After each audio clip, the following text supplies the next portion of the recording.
வணக்கம். எங்கள் தமிழ் மருத்துவச்சி சேனலுக்கு உங்களை அன்போடு வரவேற்கிறோம். இன்னைக்கு நம்ம சேனலில் என்ன பார்க்க போகிறோம்னா, அந்த காலத்தில் இருக்கிற மக்கள் தன்னுடைய உணவிற்கு எப்படி சைடிஷாக சட்னி செஞ்சு சாப்பிட்டாங்கிறத இந்த வீடியோவில் நான் சொல்லியிருக்கேன். ஸ்கிப் பண்ணாமல் கேளுங்க. இது ரொம்ப ஸ்பெஷலான சட்னி அண்ட் ஹெல்த்தி சட்னி கூட. அநேகமாக நான் தான் நம்ம யூடியூப்பில் இந்த சட்னியை இன்ட்ரடியூஸ் பண்ணுறேன்னு நினைக்கிறேன். ஸோ ப்ளீஸ் சப்போர்ட் பண்ணுங்கள்.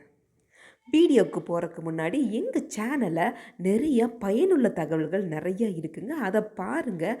மறக்காமல் சப்ஸ்கிரைப் பண்ணுங்கள், மற்றவங்களுக்கு ஷேர் பண்ணுங்கள், முடிஞ்சால் ஒரு லைக் போடுங்க. வாங்க வீடியோக்குள்ளே போகலாம். அந்த காலத்தில் இருக்கிற மக்கள் நல்ல ஹெல்த்தியான உணவுகள் தான் சாப்பிட்டு வந்தாங்க. ஆனால் நம்ம பார்த்திங்கன்னா டேஸ்ட்டுங்கிற பேரில் கண்ட குப்பைகளை வயிற்றுக்குள்ளே போட்டு நிறைய நோய்களை சம்பாரிச்சிட்ருக்குறோம். அந்த காலத்தில் இருக்கிற மக்கள் என்னென்ன உணவுகள் சாப்பிட்டு வந்தாங்க அப்படிங்கிறத நாங்கள் ரிசர்ச் பண்ணிட்டு இருக்கும்போது தான் ஒரு பாட்டிமா சொன்ன ஒரு சட்னி தான் இந்த கருப்பு சட்னி. வேறு லெவல் டேஸ்ட்டுங்க. சாப்பிட்டு பார்த்தோம். இந்த சட்னி செய்கிறதுக்கு என்னென்ன பொருட்கள் தேவைன்னா, ஒன்றும் பிரம்மாண்டமாக இல்லைங்க. வெறும் 4 பொருட்கள் தான். வெங்காயம், வரமிளகாய், புளி, உப்பு. இந்த 4 தாங்க. எந்த ஆயிலும் கிடையாது, எந்த ஒரு மசாலா பொருட்களும் கிடையாதுங்க. சின்ன வெங்காயம் ஒரு 10 பீஸ் எடுத்து வச்சுக்கோங்க. அதுக்கப்புறம் வரமிளகாய் ஒரு 5 எடுத்து வச்சுக்கோங்க. ஒரு உருண்டை, சின்ன உருண்டை புளி நான் காட்டுறேன் பார்த்தீங்களா, அந்த மாதிரி சின்ன உருண்டை புளி எடுத்து வச்சுக்கோங்க. தேவையான அளவு உப்பு எடுத்து வச்சுக்கோங்க. அப்புறம் தேவையான அளவு தண்ணீர் எடுத்து வச்சுக்கோங்க. ஒரு சின்னதாக நீளமான ஒரு கம்பி எடுத்து வச்சுக்கோங்க. அதுக்குள்ளே பார்த்திங்கன்னா இந்த சின்ன வெங்காயத்தை அதுக்குள்ளே நல்லா சொருகி விடுங்க. உங்களால் அந்த கம்பிக்குள்ளே எத்தனை வெங்காயம் சொருக முடியுமோ அவ்வளோ வெங்காயத்தை நீங்கள் சொருகி விடுங்க. இப்போ நான் காட்டுற பார்த்தீங்களா, அந்த மாதிரி நீங்கள் வெங்காயத்தை நல்லா சொருகி விடுங்க. அதுக்கப்புறமா ஸ்டவ்வை ஆன் பண்ணி அந்த ஸ்டவ்வில் பார்த்திங்கன்னா அந்த வெங்காயத்தை நல்லா கருக்கி விடணும். இப்போ நான் காட்டுற பார்த்தீங்களா, அந்த மாதிரி நீங்கள் வெங்காயத்தை நல்லா சுடணும். நல்லா கருப்பாக எவ்வளோ சுடுறீங்களோ அவ்வளவுக்கா ரொம்ப நல்லாயிருக்கும், டேஸ்ட்டாக இருக்கும். எந்த ஒரு ஆயிலும் போடக்கூடாது, எந்த ஒரு இதுவுமே தடவக்கூடாதுங்க அந்த வெங்காயத்தில். வெறும் வெங்காயமே மட்டுமே நீங்கள் நல்லா தீயில் வாட்டணும். நல்லா திருப்பி நல்லா சுடணுங்க. ஒவ்வொரு வெங்காயம் கூட சுட்டாலும் பரவாயில்ல. நீங்கள் வெங்காயத்தை சுடுங்க. பார்த்து கையில் பட்டுற போதுங்க. கொஞ்சம் ஜாக்கிரதையாக இதை நீங்கள் ஹேண்டில் பண்ணுங்கள்.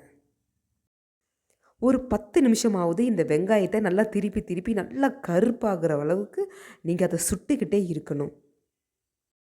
ஏன்னா அந்த வெங்காயம் அந்த அனல்லையே பார்த்திங்கன்னா நல்லா அது வெந்துடும். அதனால் அந்த தீயிலே நல்லா சுடுங்க. அப்படி வெங்காயம் நல்லா தீஞ்சிருக்கணும். அதை காட்டுறேன் பார்த்திங்களா, அந்த மாதிரி ஆஷ் வந்து வெளியே தெரியணும். அதாவது சாம்பல் நிறமாக அந்த சாம்பல் வந்து வெளியே தெரியணும். அந்த மாதிரி நல்லா கருகி இருக்கணும் வெங்காயம்.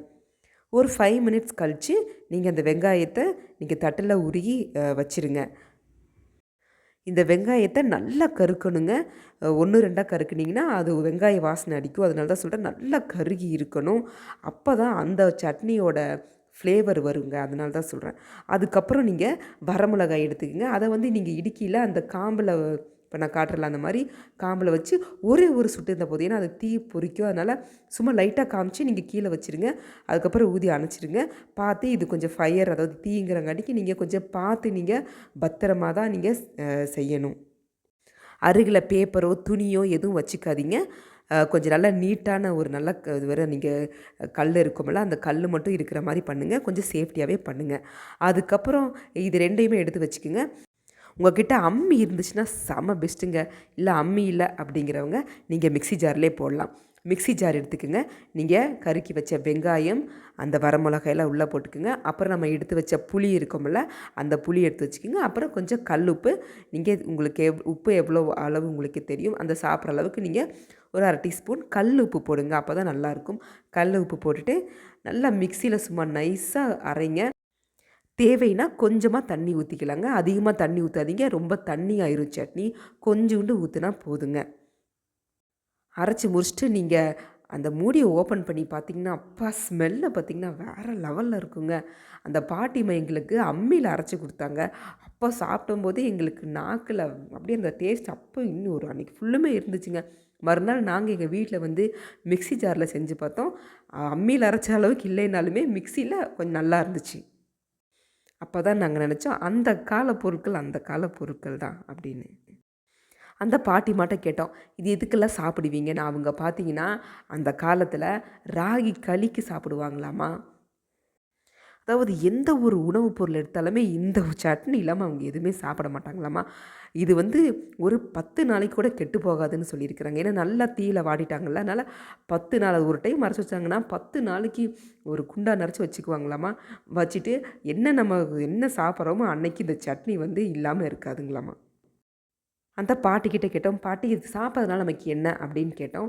அதுக்கு அந்த பாட்டி என்ன தெரியுமா சொன்னாங்க? அதாவது இருதயத்துக்கு ரொம்ப ரொம்ப நல்லது. நம்மளுடைய கெட்ட கொழுப்புக்கள் எல்லாம் இந்த சின்ன வெங்காயம் வந்து தடுத்து நிறுத்துங்கிறது சொன்னாங்க. அதனால் அதாவது இதய சம்மந்தமான பிரச்சனைகள் உள்ளவங்க இந்த சட்னியை நீங்கள் சாப்பிட்டு வந்தீங்கன்னா, உடம்புல இருக்கிற கெட்ட கொழுப்புக்கள் எல்லாம் போகும்ங்கிறது அந்த பாட்டி சொன்னாங்க. சுகர் பேஷண்ட்ஸ்க்கும் ரொம்ப ரொம்ப நல்லதுங்கிறது சொன்னாங்க. இந்த அளவுக்கு அமிர்தமான இந்த சட்னியை தயவு செஞ்சு எல்லாரும் சாப்பிடுங்க. ஏன்னா நம்ம ஃபாஸ்ட் ஃபுட் பிரியாணின்னு ஓடிட்டே இருக்கிறோம். அதனால் அந்த காலத்து உணவுகளுக்கு நம்ம கொஞ்சம் மரியாதை கொடுக்கறது ரொம்ப ரொம்ப நம்மளுடைய உடம்புக்கு நல்லதுங்க. அதனால் ப்ளீஸ் இந்த வீடியோவை எல்லாருக்கும் ஷேர் பண்ணுங்கள். மறக்காமல் சப்ஸ்கிரைப் பண்ணுங்கள்.